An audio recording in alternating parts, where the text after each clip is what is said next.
ஒரு 1 month கேப்பில் king படம் தயாரித்த ப்ரொடியூசரே வந்து 3வது படத்துக்கு அட்வான்ஸ் கொடுத்தாங்க.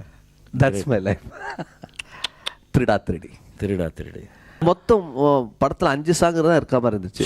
ஃபர்ஸ்ட் ஆஹா கூசுது முத்தம்னு ஒரு சாங்கு, அப்புறம் அழகா இருக்காங்க, அப்புறம் வண்டார் குழலி, அப்புறம் இன்னொரு சாங்கு, அப்புறம் பஸ்ஸில் உன்னை பார்த்த பிறகுதான் என் சோதனை காலம்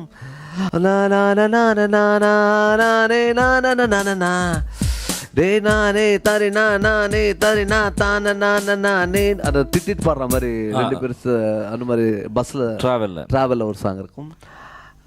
இது லாஸ்ட் சாங்கா எடுத்தீங்க மன்மதராஜா. அதான் வந்து ஒரு கிளைமேக்ஸ். அது ஒரு பெரிய கிளைமேக்ஸ் ஆச்சு. அது என்னன்னா அந்த 5 சாங்ஸ் எடுத்துட்டோம். டைரக்டர் ஒரு நாள் வந்து இன்னொரு சாங் எடுக்கணும்னாரு, கிளைமேக்ஸ்ல எடுக்கணும்னாரு சிவா சார். 5 முடிஞ்சு உடனே நான் மனோ சார் நம்ம என்ன நினைப்போம், படம்னா கிளைமேக்ஸ் நான் ஒரு பேத்தா சாங் தான் வரும்னு நினைப்பேன். டுவர்ட்ஸ் கிளைமேக்ஸ்னா அழ போகிறாங்க தானே நான் போடணும்னு நினச்சிட்டு நான் மைண்ட் ப்ரிப்பேர் பண்ணிட்டு இருக்கேன். சிவா சார் வந்துட்டு இல்லை எனக்கு நீங்கள் பண்ண 5 சாங் கூட இன்னும் ஃபாஸ்ட் சாங்காக வேணும்னார். ஓஹோ, அதான் டேர்ன் பாயிண்ட்.